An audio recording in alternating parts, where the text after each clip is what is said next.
Welcome to Chapter 10, Leaders and Leadership. Today we will discuss House's Path Goal Theory, the Leader Substitutes Model, and bringing it all together. Path Goal Theory was developed by Robert House, a leadership researcher, and he asked, what can leaders do to motivate their subordinates? Defined by your textbook, the Path Goal Theory is a contingency model of leadership, proposing that leaders can motivate by identifying their desired outcomes, rewarding them for high performance in the attainment of work goals with these desired outcomes, and clarifying for them the paths leading to the attainment of work goals. There are 4 types of leadership behaviors that are motivational: directive behaviors, supportive behaviors, participative behaviors, and achievement-oriented behaviors. Directive behaviors, defined by your textbook, is behavior similar to initiating structure and includes setting goals, assigning tasks, showing subordinates how to complete these tasks, and taking concrete steps to improve performance. Business Dictionary defines it as an instructional type of managerial style characterized by a leader who tells subordinate staff what they are expected to do and how to perform the expected tasks. A directive leadership style might be helpful for a manager within a business where their subordinate staff members have jobs that are not particularly specialized and so they need more guidance and uncertainty. Directive behaviors are beneficial when subordinates have difficulty completing the assigned tasks, but can be detrimental when subordinates are independent thinkers who work best when left by themselves. Supportive behaviors in your textbook are behaviors similar to consideration and include expressing concern for subordinates and looking out for their best interest.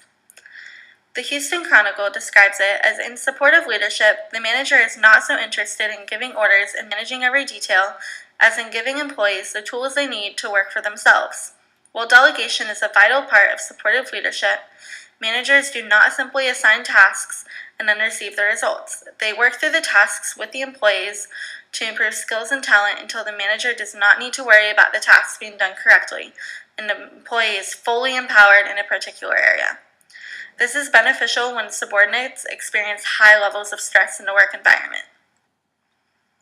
Participative behaviors are behaviors that are given subordinates a say in matters and decisions that affect them. Business Dictionary defines it as a style of leadership in which the leader involves subordinates in goal setting, problem solving, team building, etc., but retains the final decision-making authority.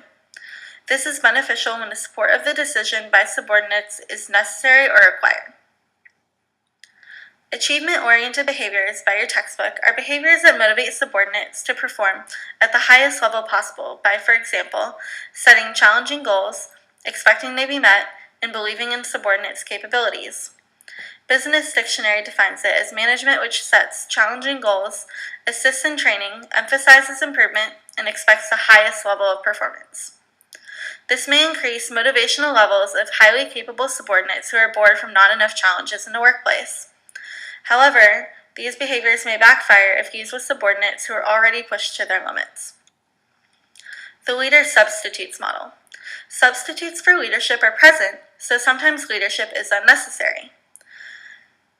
Your textbook defines leadership substitute as something that acts in place of an influence of a leader and makes leadership unnecessary. In this model, sometimes organizational members can perform at high levels without a manager's influence over them.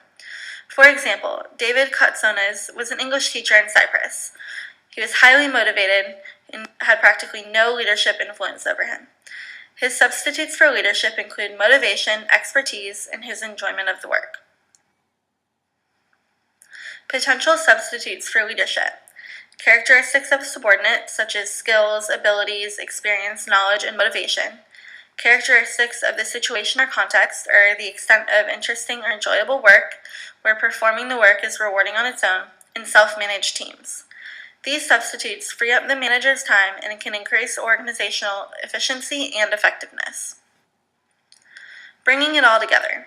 Effective leadership occurs when managers take steps to lead in a way that is appropriate for the situation, context, and the subordinates. 3 contingency models of leadership help manage focus on what is necessary for effective leadership. Each model looks at the leadership question from a different angle. Fiedler's contingency model states that maximum effectiveness occurs when a manager's leadership style matches that person's leadership situation.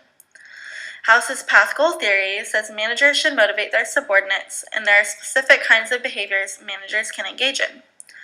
And the leader substitutes model says managers do not always need to exert influence over subordinates and can free up their valuable time.